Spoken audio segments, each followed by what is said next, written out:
കർത്താവാണ് സ്തോത്രം. ദിവസവും ഈ ചാനൽ കാണുന്നതിലൂടെ നിങ്ങൾക്ക് ഒരു വർഷം കൊണ്ട് ബൈബിൾ വായിക്കാം. ദയവായി സബ്സ്ക്രൈബ് ചെയ്യുക. കർത്താവാണ്. ഉൽപ്പത്തി പുസ്തകം 17 അധ്യായം 1 മുതലുള്ള വാക്യങ്ങൾ. ഉൽപ്പത്തി പുസ്തകം 17 അധ്യായം 1 മുതൽ ഉള്ള വാക്യങ്ങൾ. അബ്രാമിന് 99 വയസ്സായപ്പോൾ യഹോവ അബ്രാമിന് പ്രത്യക്ഷനായി അവനോട്, ഞാൻ സർവ്വശക്തിയുള്ള ദൈവമാകുന്നു. നീ എന്റെ മുമ്പാകെ നടന്നു നിഷ്കളങ്കനായിരിക്ക. എനിക്കും നിനക്കും മധ്യേ ഞാൻ എന്റെ നിയമം സ്ഥാപിക്കും. നിന്നെ അധികമധികമായി വർദ്ധിപ്പിക്കും എന്ന് അരുളിച്ചെയ്തു. അപ്പോൾ അബ്രാം സാഷ്ടാംഗം വീണു. ദൈവം അവനോട് അരുളിച്ചെയ്തതെന്തെന്നാൽ, എനിക്ക് നിന്നോടൊരു നിയമമുണ്ട്. നീ ബഹുജാതികൾക്ക് പിതാവാകും. ഇനിയും നിന്നെ അബ്രാം എന്നല്ല വിളിക്കേണ്ടത്. ഞാൻ നിന്നെ ബഹുജാതികൾക്ക് പിതാവാക്കിയിരിക്കയാൽ നിന്റെ പേർ അബ്രഹാം എന്നിരിക്കണം. ഞാൻ നിന്നെ അധികമധികമായി വർദ്ധിപ്പിച്ച് അനേക ജാതികളാക്കും. നിന്നിൽ നിന്ന് രാജാക്കന്മാരും ഉത്ഭവിക്കും. ഞാൻ നിനക്കും നിന്റെ ശേഷം നിന്റെ സന്തതിക്കും ദൈവമായിരിക്കേണ്ടതിന് ഞാൻ എനിക്കും നിനക്കും നിന്റെ ശേഷം തലമുറ തലമുറയായി നിന്റെ സന്തതിക്കും മധ്യേ എന്റെ നിയമത്തെ നിത്യനിയമമായി സ്ഥാപിക്കും. ഞാൻ നിനക്കും നിന്റെ ശേഷം നിന്റെ സന്തതിക്കും നീ പ്രവാസം ചെയ്യുന്ന ദേശമായ കനാൻ ദേശമൊക്കെയും ശാശ്വതാവകാശമായി തരും. ഞാൻ അവർക്ക് ദൈവമായിരിക്കും. ദൈവം പിന്നെയും അബ്രഹാമിനോട് അരുളിച്ചെയ്തത്, നീയും നിന്റെ ശേഷം തലമുറ തലമുറയായി നിന്റെ സന്തതിയും എന്റെ നിയമം പ്രമാണിക്കണം. എനിക്കും നിങ്ങൾക്കും നിന്റെ ശേഷം നിന്റെ സന്തതിക്കും മധ്യേയുള്ളതും നിങ്ങൾ പ്രമാണിക്കേണ്ടതുമായ എന്റെ നിയമമാവിത്. നിങ്ങളിൽ പുരുഷപ്രജയൊക്കെയും പരിച്ഛേദന ഏൽക്കണം. നിങ്ങളുടെ അഗ്രചർമ്മം പരിച്ഛേദന ചെയ്യണം. അത് എനിക്കും നിങ്ങൾക്കും മധ്യേയുള്ള നിയമത്തിന്റെ അടയാളമാകും. തലമുറ തലമുറയായി നിങ്ങളിൽ പുരുഷപ്രജയൊക്കെയും 8 ദിവസം പ്രായമാകുമ്പോൾ പരിച്ഛേദന ഏൽക്കണം. വീട്ടിൽ ജനിച്ച ദാസനായാലും നിന്റെ സന്തതി അല്ലാത്തവനായി അന്യനോട് വിലയ്ക്ക് വാങ്ങിയവനായാലും ശരി, നിന്റെ വീട്ടിൽ ജനിച്ച ദാസനും നീ വില കൊടുത്തു വാങ്ങിയവനും പരിച്ഛേദന ഏറ്റേ കഴിയൂ. എന്റെ നിയമം നിങ്ങളുടെ ദേഹത്തിൽ നിത്യനിയമമായിരിക്കണം. അഗ്രചർമ്മിയായ പുരുഷപ്രജയെ പരിച്ഛേദന ഏൽക്കാതിരുന്നാൽ ജനത്തിൽ നിന്ന് ഛേദിച്ചു കളയണം. അവൻ എന്റെ നിയമം ലംഘിച്ചിരിക്കുന്നു. ദൈവം പിന്നെയും അബ്രഹാമിനോട്, നിന്റെ ഭാര്യയായ സാറായിയെ സാറായി എന്നല്ല വിളിക്കേണ്ടത്. അവളുടെ പേർ സാറ എന്നുവിരിക്കണം.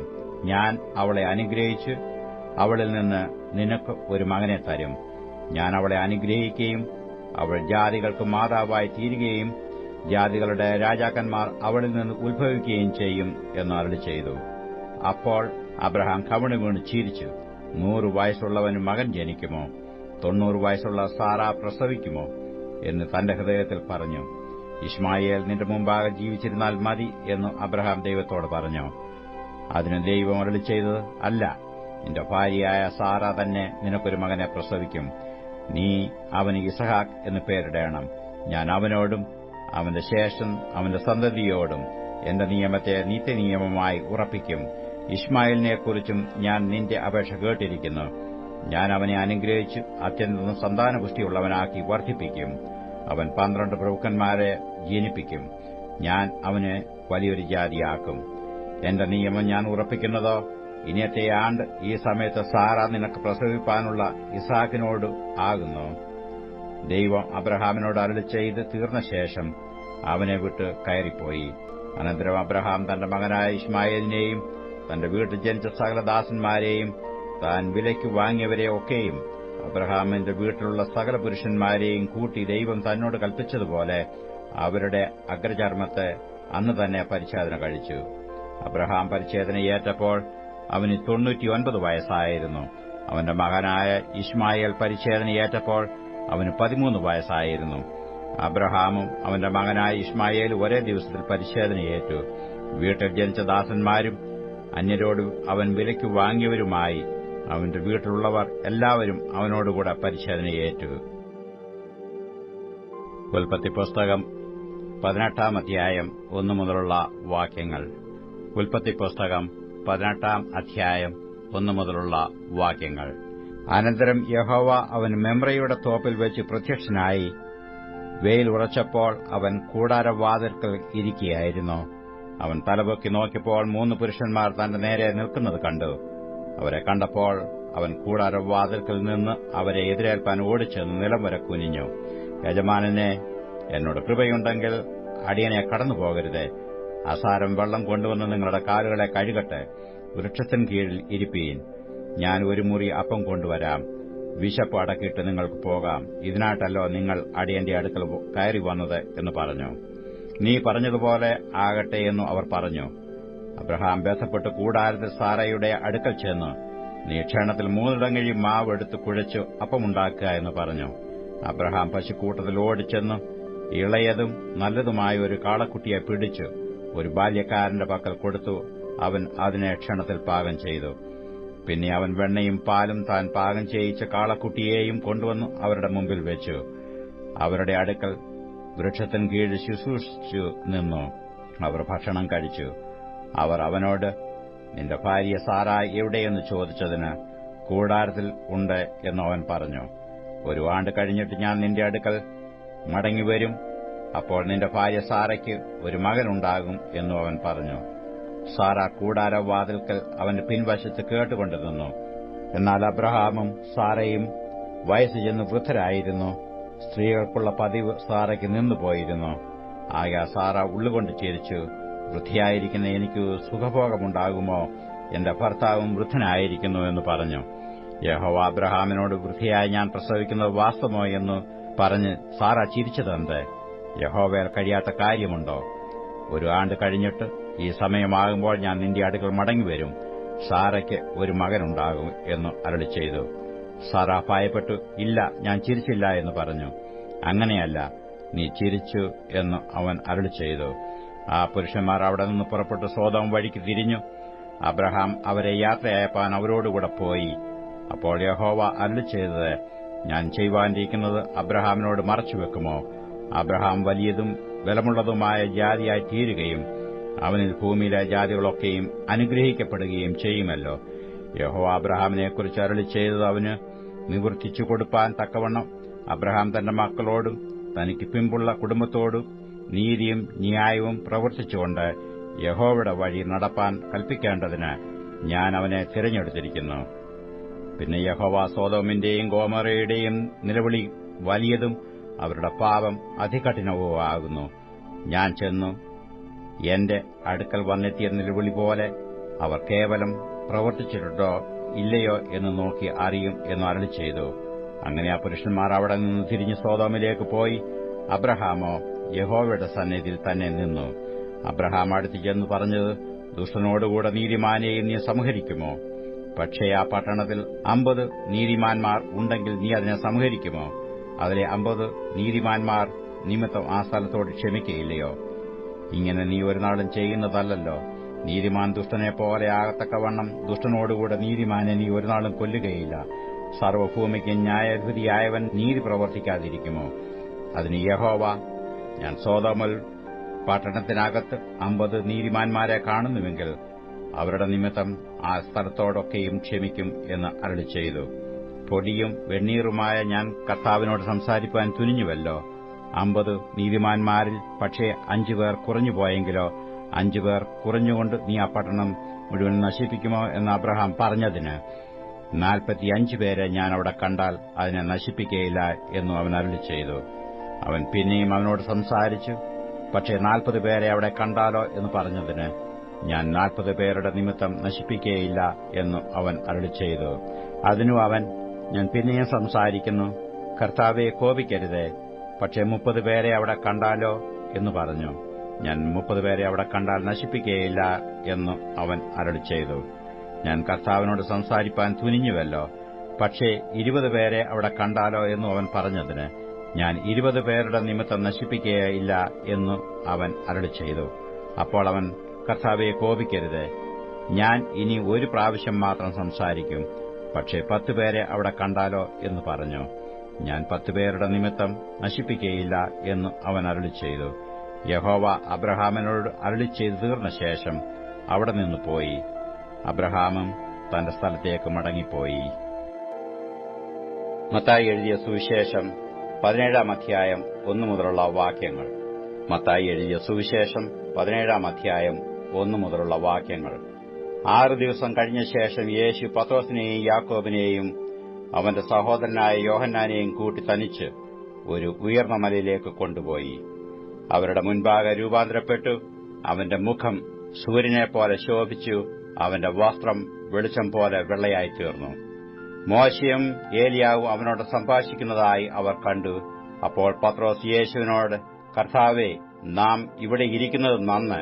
നിനക്ക് സമ്മതമെങ്കിൽ ഞാൻ ഇവിടെ 3 കുടിൽ ഉണ്ടാക്കാം, ഒന്ന് നിനക്കും, ഒന്ന് മോശയ്ക്കും, ഒന്ന് ഏലിയാവിനും എന്ന് പറഞ്ഞു. അവൻ പറയുമ്പോൾ തന്നെ പ്രകാശമുള്ള ഒരു മേഘം അവരുടെ മേൽ നിഴലിട്ടു. മേഘത്തിൽ നിന്ന്, ഇവൻ എന്റെ പ്രിയപുത്രൻ, ഇവങ്കൽ ഞാൻ പ്രസാദിക്കുന്നു, ഇവന് ചെവി കൊടുപ്പീൻ എന്നു ഒരു ശബ്ദവും ഉണ്ടായി. ശിഷ്യന്മാർ അത് കേട്ടിട്ട് ഏറ്റവും ഭയപ്പെട്ട് കവിണു വീണു. യേശു അടുത്തു ചെന്നു അവരെ തൊട്ടു, എഴുന്നേൽപ്പീൻ, ഭയപ്പെടേണ്ട എന്ന് പറഞ്ഞു. അവർ തലപൊക്കിയാറെ യേശുവിനെ മാത്രമല്ലാതെ ആരെയും കണ്ടില്ല. അവൻ മലയിൽ നിന്ന് ഇറങ്ങുമ്പോൾ യേശു അവരോട്, മനുഷ്യപുത്രൻ മരിച്ചവരുടെ ഇടയിൽ നിന്ന് ഉയർത്തെഴുന്നേൽക്കും വരെ ഈ ദർശനം ആരോടും പറയരുത് എന്ന് കൽപ്പിച്ചു. ശിഷ്യന്മാർ അവനോട്, എന്നാൽ ഏലിയാവ് മുമ്പേ വരേണ്ടത് എന്ന് ശാസ്ത്രിമാർ പറയുന്നത് എന്ത് എന്ന് ചോദിച്ചു. അതിനു അവൻ, ഏലിയാവ് വന്ന് സകലവും യഥാസ്ഥാനത്താക്കും സത്യം. എന്നാൽ ഏലിയാവ് വന്നു കഴിഞ്ഞു എന്ന് ഞാൻ നിങ്ങളോട് പറയുന്നു. എങ്കിലും അവർ അവനെ അറിഞ്ഞുകൊള്ളാതെ തങ്ങൾക്ക് തോന്നിയത് എല്ലാം അവനോട് ചെയ്തു. അവണ്ണം മനുഷ്യപുത്രനും അവരാൽ കഷ്ടപ്പെടുവാനുണ്ട് എന്ന് ഉത്തരം പറഞ്ഞു. അവൻ യോഹന്നാൻ സ്നാപകനെക്കുറിച്ച് തങ്ങളോട് പറഞ്ഞു എന്ന് ശിഷ്യന്മാർ ഗ്രഹിച്ചു. അവർ പുരുഷാരത്തിന്റെ അടുക്കൽ വന്നാറെ ഒരു മനുഷ്യൻ വന്നു അവന്റെ മുമ്പാകെ മുട്ടുകുത്തി, കർത്താവേ, എന്റെ മകനോട് കരുണയുണ്ടാകണമേ. അവൻ ചന്ദ്രരോഗം പിടിച്ച് പലപ്പോഴും തീയിലും പലപ്പോഴും വെള്ളത്തിലും വീണു വല്ലാത്ത കഷ്ടത്തിലായി പോകുന്നു. ഞാൻ അവനെ നിന്റെ ശിഷ്യന്മാരുടെ അടുക്കൽ കൊണ്ടുവന്നു, എന്നാൽ സൌഖ്യം വരുത്തുവാൻ അവർക്ക് കഴിഞ്ഞില്ല എന്ന് പറഞ്ഞു. അതിന് യേശു, അവിശ്വാസവും കോട്ടവുമുള്ള തലമുറയെ, എത്രത്തോളം ഞാൻ നിങ്ങളോടുകൂടെ ഇരിക്കും, എത്രത്തോളം നിങ്ങളെ സഹിക്കും, അവനെ എന്റെ അടുക്കൽ കൊണ്ടുവരുവീൻ എന്ന് ഉത്തരം പറഞ്ഞു. യേശു ഭൂതത്തെ ശാസിച്ചു, അതും അവനെ വിട്ടുപോയി. ബാലനു ആ നാഴിക മുതൽ സൌഖ്യം വന്നു. പിന്നെ ശിഷ്യന്മാർ സ്വകാര്യമായി യേശുവിന്റെ അടുക്കൽ വന്നു, ഞങ്ങൾക്ക് അതിനെ പുറത്താക്കി കൂടാഞ്ഞത് എന്ത് എന്ന് ചോദിച്ചു. അവൻ അവരോട്, നിങ്ങളുടെ അല്പവിശ്വാസം നിമിത്തമത്രേ. നിങ്ങൾക്ക് കടുകുമണിയോളം വിശ്വാസമുണ്ടെങ്കിൽ ഈ മലയോട്, ഇവിടെ നിന്ന് അങ്ങോട്ട് നീങ്ങുക എന്ന് പറഞ്ഞാൽ അത് നീങ്ങും. നിങ്ങൾക്ക് ഒന്നും അസാധ്യമാകുകയുമില്ല. എങ്കിലും പ്രാർത്ഥനയാലും ഉപവാസത്താലും അല്ലാതെ ഈ ജാതി നീങ്ങിപ്പോകുന്നില്ല എന്ന് ഞാൻ സത്യമായിട്ട് നിങ്ങളോട് പറയുന്നുവെന്ന് പറഞ്ഞു. അവർ ഗലീലയിൽ സഞ്ചരിക്കുമ്പോൾ യേശു അവരോട്, മനുഷ്യപുത്രൻ മനുഷ്യരുടെ കയ്യിൽ ഏൽപ്പിക്കപ്പെടുവാറായിരിക്കുന്നു. അവർ അവനെ കൊല്ലുകയും 3-ാം നാൾ അവൻ ഉയർത്തെഴുന്നേൽക്കുകയും ചെയ്യും എന്ന് പറഞ്ഞു. അവരോ ഏറ്റവും ദുഃഖിച്ചു. അവർ കഫർന്നഹൂമിലെത്തിയാറെ ദ്വിദ്രഹ്മപ്പണം വാങ്ങുന്നവർ പത്രോസിന്റെ അടുക്കൽ വന്നു, നിങ്ങളുടെ ഗുരു ദ്വിദ്രഹ്മപ്പണം കൊടുക്കുന്നില്ലയോ എന്ന് ചോദിച്ചതിന് ഉവ്വ് എന്ന് അവൻ പറഞ്ഞു. അവൻ വീട്ടിൽ വന്നപ്പോൾ യേശു അവനോട്, ശിമോനെ, നിനക്കെന്തു തോന്നുന്നു? ഭൂമിയിലെ രാജാക്കന്മാർ ചുങ്കമോ കരമോ ആരോടോ വാങ്ങുന്നു, പുത്രന്മാരോടോ അന്യരോടോ എന്ന് മുന്നിട്ട് ചോദിച്ചതിന് അന്യരോട് എന്നു അവൻ പറഞ്ഞു. യേശു അവനോട്, എന്നാൽ പുത്രന്മാർ ഒഴിവുള്ളവരല്ലോ. എങ്കിലും നാം അവർക്ക് ഇടർച്ച വരുത്താതിരിക്കേണ്ടതിന് നീ കടലിലേക്ക് ചെന്ന് ചൂണ്ടലിട്ട് ആദ്യം കിട്ടുന്ന മീനിനെ എടുക്ക. അതിന്റെ വായ തുറക്കുമ്പോൾ ഒരു ചതുദ്രഹ്മപ്പണം കാണും. അത് എടുത്ത് എനിക്കും നിനക്കും വേണ്ടി കൊടുക്ക എന്ന് പറഞ്ഞു. മത്തായി എഴുതിയ സുവിശേഷം 18-ാം അധ്യായം 1 മുതലുള്ള വാക്യങ്ങൾ. മത്തായി എഴുതിയ സുവിശേഷം 18-ാം അധ്യായം 1 മുതൽ ഉള്ള വാക്യങ്ങൾ. ആ നാഴികയിൽ ശിഷ്യന്മാർ യേശുവിന്റെ അടുക്കൽ വന്നു, സ്വർഗ്ഗരാജ്യത്തിലെ ഏറ്റവും വലിയവൻ ആർ എന്ന് ചോദിച്ചു. അവൻ ഒരു ശിശുവിനെ അടുക്ക വിളിച്ചു അവരുടെ നടുവിൽ നിർത്തി. നിങ്ങൾ തിരിഞ്ഞ് ശിശുക്കളെപ്പോലെ ആയി വരുന്നില്ല എങ്കിൽ സ്വർഗ്ഗരാജ്യത്തിൽ കടക്കയില്ല എന്ന് ഞാൻ സത്യമായിട്ട് നിങ്ങളോട് പറയുന്നു എന്ന് പറഞ്ഞു. ആകയാൽ ഈ ശിശുവിനെപ്പോലെ തന്നെത്താൻ താഴ്ത്തുന്നവൻ സ്വർഗ്ഗരാജ്യത്തിൽ ഏറ്റവും വലിയവനാകുന്നു. ഇങ്ങനെയുള്ള ശിശുവിനെ എന്റെ നാമത്തിൽ കൈക്കൊള്ളുന്നവൻ എന്നെ കൈക്കൊള്ളുന്നു. എന്നിൽ വിശ്വസിക്കുന്ന ഈ ചെറിയവരിൽ ഒരുത്തിന് ആരെങ്കിലും ഇടർച്ച വരുത്തിയാലോ, അവന്റെ കഴുത്തിൽ വലിയൊരു തിരിക്കല്ല് കെട്ടി അവനെ സമുദ്രത്തിന്റെ ആഴത്തിൽ താഴ്ത്തിക്കളയുന്നത് അവന് നന്ന്. ഇടർച്ച ഹേതുവായ ലോകത്തിനും അയ്യോ കഷ്ടം. ഇടർച്ച വരുന്നത് ആവശ്യം തന്നെ, എങ്കിലും ഇടർച്ച വരുത്തുന്ന മനുഷ്യനു അയ്യോ കഷ്ടം. നിന്റെ കൈയോ കാലോ നിനക്ക് ഇടർച്ചയായാൽ അതിനെ വെട്ടി എറിഞ്ഞുകളക. 2 കൈയും 2 കാലും ഉള്ളവനായി നിത്യാഗ്നിയിൽ വീഴുന്നതിനേക്കാൾ അംഗഹീനനായിട്ടോ മുടന്തനായിട്ടോ ജീവനിൽ കടക്കുന്നത് നിനക്ക് നന്ന്. നിന്റെ കണ്ണ് നിനക്ക് ഇടർച്ചയായാൽ അതിനെ ചൂന്നെടുത്ത് എറിഞ്ഞുകളക. 2 കണ്ണുള്ളവനായി അഗ്നിനരകത്തിൽ വീഴുന്നതിനേക്കാൾ ഒറ്റക്കണ്ണനായി ജീവനിൽ കടക്കുന്നത് നിനക്ക് നന്ന്. ഈ ചെറിയവരിൽ ഒരുത്തനെ തുച്ഛീകരിക്കാതിരിപ്പാൻ സൂക്ഷിച്ചുകൊള്ളുവീൻ. സ്വർഗ്ഗത്തിൽ അവരുടെ ദൂതന്മാർ സ്വർഗ്ഗസ്ഥനായ എന്റെ പിതാവിന്റെ മുഖം എപ്പോഴും കാണുന്നു എന്ന് ഞാൻ നിങ്ങളോട് പറയുന്നു. നിങ്ങൾക്ക് എന്തു തോന്നുന്നു? ഒരു മനുഷ്യന് 100 ആട് ഉണ്ടെന്നിരിക്കട്ടെ. അവയിൽ ഒന്ന് തെറ്റി ഉഴന്നുപോയാൽ 99നെയും വിട്ടേച്ച് തെറ്റിപ്പോയതിനെ മലകളിൽ ചെന്ന് തിരിയുന്നില്ലയോ? അതിനെ കണ്ടെത്തിയാൽ തെറ്റിപ്പോകാത്ത 99ലും അധികം അതിനെക്കുറിച്ച് സന്തോഷിക്കുമെന്ന് ഞാൻ സത്യമായിട്ട് നിങ്ങളോട് പറയുന്നു. അങ്ങനെ തന്നെ ഈ ചെറിയവരിൽ ഒരുത്തൻ നശിച്ചു പോകുന്നത് സ്വർഗ്ഗസ്ഥനായ നിങ്ങളുടെ പിതാവിന് ഇഷ്ടമല്ല. നിന്റെ സഹോദരൻ നിന്നോട് പിഴച്ചാൽ നീ ചെന്ന് നീയും അവനും മാത്രമുള്ളപ്പോൾ കുറ്റം അവന് ബോധം വരുത്തുക. അവൻ നിന്റെ വാക്ക് കേട്ടാൽ നീ സഹോദരനെ നേടി. കേൾക്കാഞ്ഞാലോ 2-3 സാക്ഷികളുടെ വായാൽ സകല കാര്യവും ഉറപ്പാകേണ്ടതിന് 1-2 പേരെ കൂട്ടിക്കൊണ്ടു ചെല്ലുക. അവരെ കൂട്ടാക്കാഞ്ഞാൽ സഭയോട് അറിയിക്ക. സഭയെയും കൂട്ടാക്കാഞ്ഞാൽ അവൻ നിനക്ക് പുറജാതിക്കാരനും ചുങ്കക്കാരനും എന്ന പോലെ ഇരിക്കട്ടെ. നിങ്ങൾ ഭൂമിയിൽ കെട്ടുന്നതെല്ലാം സ്വർഗ്ഗത്തിലും കെട്ടപ്പെട്ടിരിക്കും. നിങ്ങൾ ഭൂമിയിൽ അഴിക്കുന്നതെല്ലാം സ്വർഗ്ഗത്തിലും അഴിഞ്ഞിരിക്കും എന്ന് ഞാൻ സത്യമായിട്ട് നിങ്ങളോട് പറയുന്നു. ഭൂമിയിൽ വെച്ച് നിങ്ങൾ 2 പേർ യാചിക്കുന്ന ഏതു കാര്യത്തിലും ഐകമത്യപ്പെട്ടാൽ അത് സ്വർഗ്ഗസ്ഥനായ എന്റെ പിതാവിങ്കൽ നിന്ന് അവർക്ക് ലഭിക്കും. 2-3 പേർ എന്റെ നാമത്തിൽ കൂടി വരുന്നിടത്തൊക്കെയും ഞാൻ അവരുടെ നടുവിൽ ഉണ്ട് എന്നും ഞാൻ നിങ്ങളോട് പറയുന്നു. അപ്പോൾ പത്രോസ് അവന്റെ അടുക്കൽ വന്നു, കർത്താവേ, സഹോദരൻ എത്ര വട്ടം എന്നോട് പിഴച്ചാൽ ഞാൻ ക്ഷമിക്കണം? 7 വട്ടം മതിയോ എന്ന് ചോദിച്ചു. യേശു അവനോട്, 7 വട്ടമല്ല, 70 വട്ടം എന്ന് ഞാൻ നിന്നോട് പറയുന്നു എന്ന് പറഞ്ഞു. സ്വർഗരാജ്യം തന്റെ ദാസന്മാരുമായി കണക്ക് തീർപ്പാൻ ഭാവിക്കുന്ന ഒരു രാജാവിനോട് സദൃശ്യം. അവൻ കണക്ക് നോക്കി തുടങ്ങിയപ്പോൾ 10,000 താലന്ത് കടമ്പെട്ട ഒരുത്തനെ അവന്റെ അടുക്കൽ കൊണ്ടുവന്നു. അവന് വീട്ടുവാൻ വകയില്ലായകയാൽ അവന്റെ യജമാനൻ അവനെയും ഭാര്യയെയും മക്കളെയും അവനുള്ളതൊക്കെയും വിറ്റ് കടം തീർപ്പാൻ കൽപ്പിച്ചു. അതുകൊണ്ട് ആ ദാസൻ വീണു അവനെ നമസ്കരിച്ചു. യജമാനനെ, എന്നോട് ക്ഷമ തോന്നണമേ, ഞാൻ സകലവും തന്നു തീർക്കാം എന്ന് പറഞ്ഞു. അപ്പോൾ ആ ദാസന്റെ യജമാനൻ മനസ്സലിഞ്ഞു അവനെ വിട്ടയച്ചു കടവും ഇളച്ചുകൊടുത്തു. ആ ദാസൻ പോകുമ്പോൾ തനിക്ക് 100 വെള്ളിക്കാശ് കടംപെട്ട ഒരു കൂട്ടുദാസനെ കണ്ടു തൊണ്ടയ്ക്ക് പിടിച്ച് ഞെക്കി, നിന്റെ കടം തീർക്ക എന്ന് പറഞ്ഞു. അവന്റെ കൂട്ടുദാസൻ, എന്നോട് ക്ഷമ തോന്നണമേ, ഞാൻ തന്നു തീർക്കാം എന്നു അവനോട് അപേക്ഷിച്ചു. എന്നാൽ അവൻ മനസ്സില്ലാതെ ഉടനെ ചെന്ന് കടം വീട്ടുവോളം അവനെ തടവിലാക്കിച്ചു. ഈ സംഭവിച്ചത് അവന്റെ കൂട്ടുദാസന്മാർ കണ്ടിട്ട് വളരെ ദുഃഖിച്ചു. ചെന്ന് സംഭവിച്ചത് ഒക്കെയും യജമാനനെ ബോധിപ്പിച്ചു. യജമാനൻ അവനെ വിളിച്ചു, ദുഷ്ടദാസനെ, നീ എന്നോട് അപേക്ഷിക്കിയാൽ ഞാൻ ആ കടമൊക്കെയും ഇളച്ചു തന്നുവല്ലോ. എനിക്ക് നിന്നോട് കരുണ തോന്നിയതുപോലെ നിനക്കും കൂട്ടുദാസനോട് കരുണ തോന്നേണ്ടതല്ലയോ എന്ന് പറഞ്ഞു. അങ്ങനെ യജമാനൻ കോപിച്ചു അവൻ കടമൊക്കെയും തീർക്കുവോളം അവനെ ദണ്ഡിപ്പിക്കുന്നവരുടെ കൈയിൽ ഏൽപ്പിച്ചു. നിങ്ങൾ ഓരോരുത്തരും സഹോദരനോട് ഹൃദയപൂർവ്വം ക്ഷമിക്കാഞ്ഞാൽ സ്വർഗ്ഗസ്ഥനായ എന്റെ പിതാവ് അങ്ങനെ തന്നെ നിങ്ങളോടും ചെയ്യും. 9-ാം സങ്കീർത്തനം 1 മുതലുള്ള വാക്യങ്ങൾ. 9-ാം സങ്കീർത്തനം 1 മുതലുള്ള വാക്യങ്ങൾ. ഞാൻ പൂർണ്ണഹൃദയത്തോടെ യഹോവയെ സ്തുതിക്കും, നിന്റെ അത്ഭുതങ്ങളെയൊക്കെയും ഞാൻ വർണ്ണിക്കും. ഞാൻ നിന്നെ സന്തോഷിച്ചുല്ലസിക്കും, അത്യുന്നതനായുള്ളവേ, ഞാൻ നിന്റെ നാമത്തെ കീർത്തിക്കും. എന്റെ ശത്രുക്കൾ പിൻവാങ്ങുകയാൽ ഇടറി വീണു നിന്റെ സന്നിധിയിൽ നശിച്ചുപോകും. നീ എന്റെ കാര്യവും വ്യവഹാരവും നടത്തിയിരിക്കുന്നു. നീ നീതിയോടെ വിധിച്ചുകൊണ്ട് സിംഹാസനത്തിലിരിക്കുന്നു. നീ ജാതികളെ ശാസിച്ചു ദുഷ്ടനെ നശിപ്പിച്ചു. അവരുടെ നാമത്തെ നീ സദാകാലത്തേക്കും മായ്ച്ചു കളഞ്ഞു. ശത്രുക്കൾ മുടിഞ്ഞ് സദാകാലത്തേക്കും നശിച്ചിരിക്കുന്നു. അവരുടെ പട്ടണങ്ങളെയും നീ മറിച്ചു കളഞ്ഞിരിക്കുന്നു. അവയുടെ ഓർമ്മ കൂടെ ഇല്ലാതെയായിരിക്കുന്നു. എന്നാൽ യഹോവ എന്നേക്കും വാഴുന്നു. ന്യായവിധിക്കു അവൻ സിംഹാസനം ഒരുക്കിയിരിക്കുന്നു. അവൻ ലോകത്തെ നീതിയോടെ വിധിക്കും, ജാതികൾക്കു നേരോടെ ന്യായപാലനം ചെയ്യും. യഹോവ പീഡിതനു ഒരു അഭയസ്ഥാനം, കഷ്ടകാലത്ത് ഒരു അഭയസ്ഥാനം തന്നെ. നിന്റെ നാമത്തെ അറിയുന്നവർ നിങ്ങൾ ആശ്രയിക്കും. യഹോവേ, നിന്നെ അന്വേഷിക്കുന്നവരെ നീ ഉപേക്ഷിക്കുന്നില്ലല്ലോ.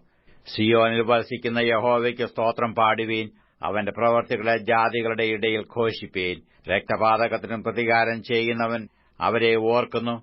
എളിയവരുടെ നിലവിളിയെ അവൻ മറക്കുന്നതുമില്ല.